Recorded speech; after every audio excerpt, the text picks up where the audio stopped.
There's no one who's bigger than the ANC. No one. The ANC is heading into the 2024 general elections with two of its former presidents not part of the electioneering machinery of the party. Former President Thabo Mbeki, brought back from political wilderness by the emergence of Cyril Ramaphosa as ANC president and who called on South Africans to vote for the party in 2019, has now changed his tune. Mbeki's concerns include a number of things going wrong in the country and the ANC's failure to rid itself of alleged corrupt people. I don't think the ANC understands that reality.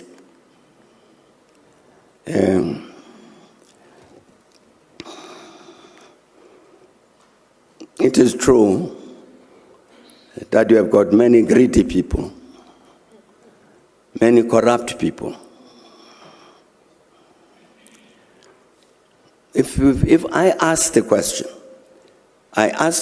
why is the ANC, which marginalized people as we were saying, why is it behaving like this?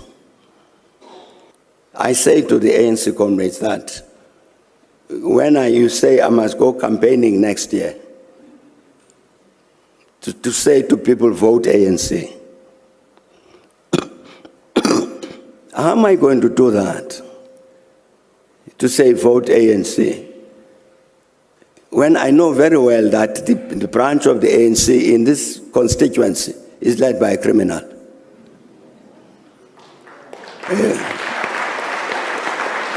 You can't. It's not possible to go and say vote ANC for a criminal. Jacob Zuma, then at the helm of the ANC, lambasting former party leaders for criticizing the party in public. At the 2015 now nullified ANC KwaZulu-Natal Provincial Conference, Zuma lashed out at his former ANC Deputy President Kgalema Motlanthe for saying the alliance was dead. Zuma had defeated Motlanthe at the 2012 Mangaung elective conference, where he was re-elected as president. If we are a comrade who does not worry to study the politics of the ANC, of South Africa, and by mistake, you grow through the ranks, but with lesser political maturity, you become a problem. A very big problem. And the political material conditions will expose you. There are comrades who have been in the leadership of the ANC. Some of them were in the leadership of government, being DGs, etc. They are now out of government. They are the biggest critics of the government and the ANC. I read something in the newspaper where one comrade, who has been respected for a long time, saying that the alliance is dead.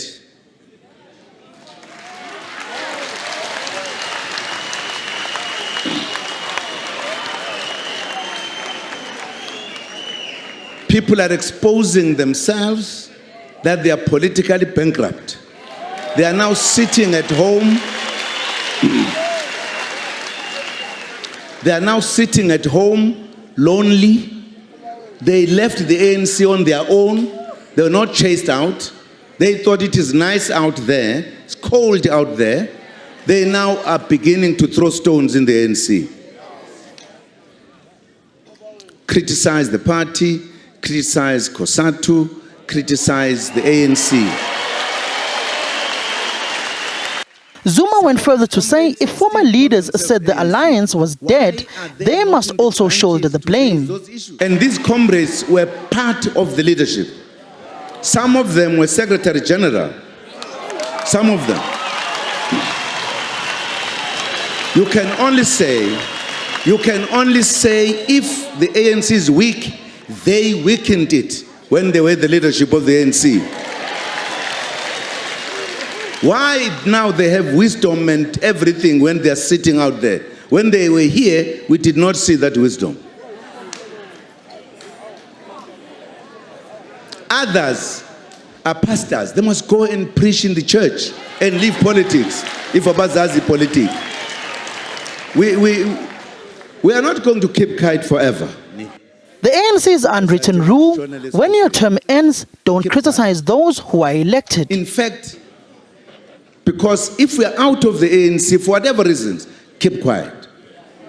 In fact, the unwritten rule is that when you are out, don't criticize those who come after you.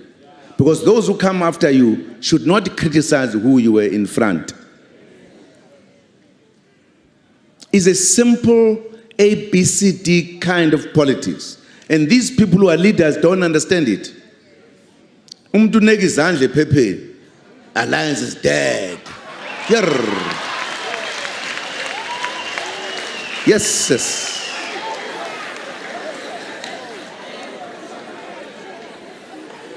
They must sit and keep quiet. Because we don't want to talk about them.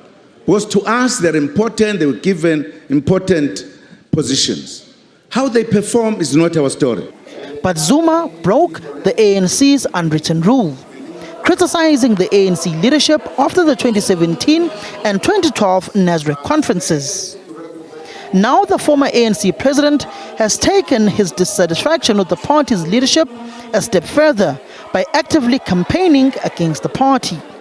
That I'm calling members of the ANC MK to vote for MK. That's what I'm calling for. I'm not going to vote for the ANC. I'm going to vote for MK. And I'm calling MK members, ANC members, to vote for me, MK, so that we have a majority to change this country and rescue the ANC from the mess in which it has been put. That's what it is.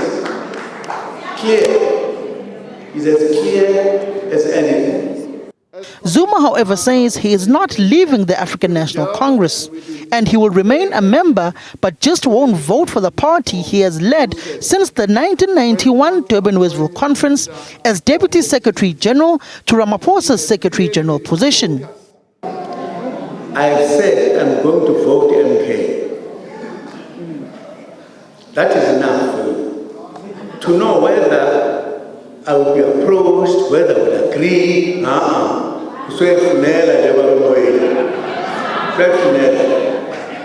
Because what I'm talking about is a serious matter of the country. This is African National Congress. I belong in it. I believe in it. I will die in it. But once people mishandle it, I will also come in to rescue it. Because I'm a disciplined cadre of the ANC. Something has been wrong and I stand up. And it's not the first time, by the way. And this is to rescue the ANC, what I'm doing. The former president served the ANC with electoral divorce papers, something no former party president has done openly since the dawn of democracy. Zuma's successor and political nemesis, Ramaphosa, has noted the announcement of his predecessor. What I can say to you is that we all listened to that announcement and we have noted what he has said, what he has announced, and that is as far as we are prepared to go at this point in time. And everyone in our country is free to express themselves in relation to who they will vote for and why they will vote for them. And we have noted what former President Jacob Zuma has announced. The ANC has created an environment of hostility during the transition of the party's presidents, since the Polokwane conference where former President Mbeki fell out with his successor Zuma. Mbeki refused to campaign and participate in the ANC led by Zuma after his recall. History has now repeated itself with Zuma and Ramaphosa, the incumbent president, at odds. ANC Secretary General Fikile Mbalula has had to step in and plead with Zuma and Mbeki to allow Ramaphosa to lead, as it seems like both former presidents are taking political aim at Ramaphosa.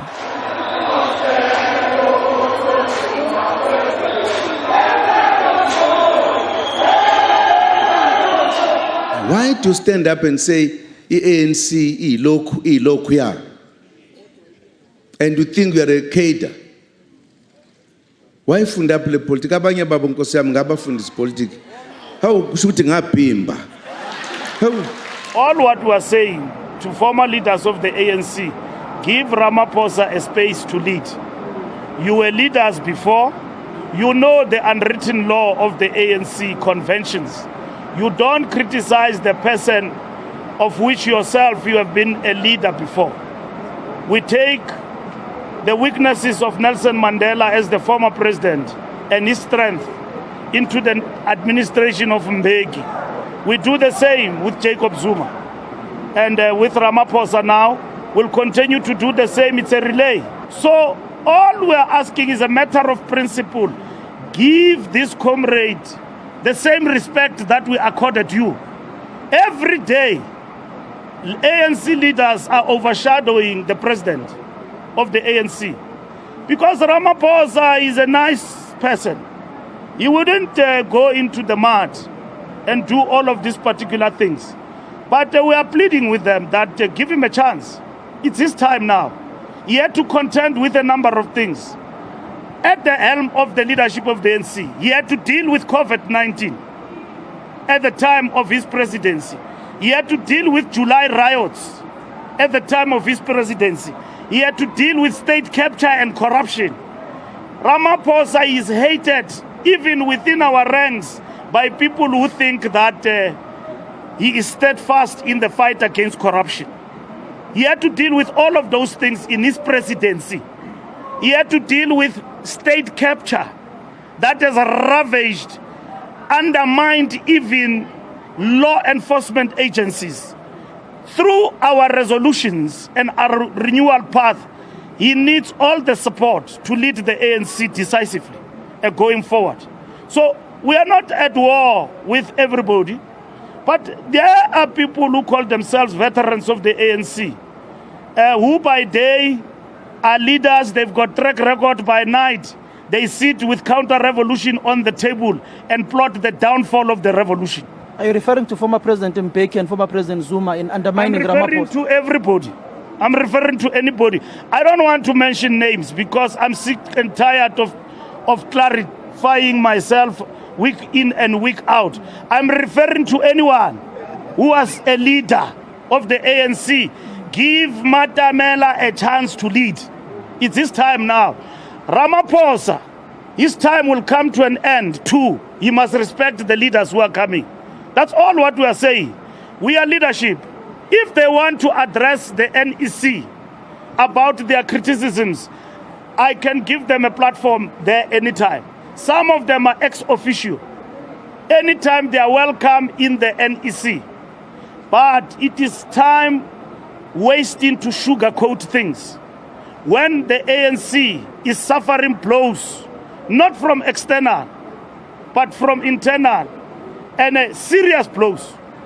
ANC stalwart Mavuso Msimang has called on the party to be thankful that Zuma won't be on the ground campaigning for the organization. It's a bit rich, I would say, isn't it? If I were the ANC, I would congratulate him on offering not to campaign for us.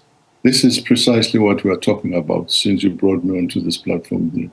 You need people with credibility to vote for the ANC. And if you don't get enough of them, rather sit on the opposition benches.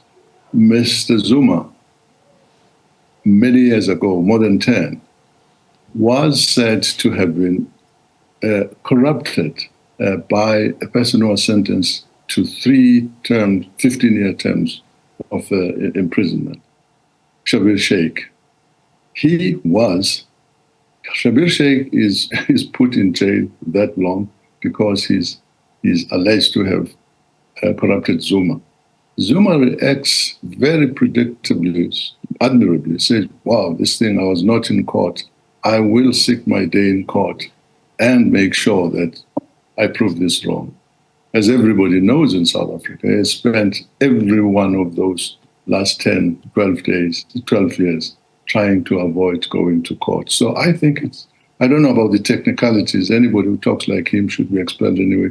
But for me, I would be very grateful if the ANC did not find itself asking people like Zuma to campaign for them. The political influence and ramifications of Zuma actively campaigning against the party probably will only be seen and felt post the elections with the declaration of the results. But Ramaphosa says the detractors of the ANC will not see the party dip below 50%. To our detractors who think that the ANC is not going to perform well, who actually wish we should go below 50%, and I want to say that those wishes are not going to be fulfilled. Those dreams are not going to happen. Former ANC leaders in the province of KwaZulu-Natal have warned that Zuma's political move will have adverse effects on the ANC electorally. Samkele Masego, SABC News, Johannesburg.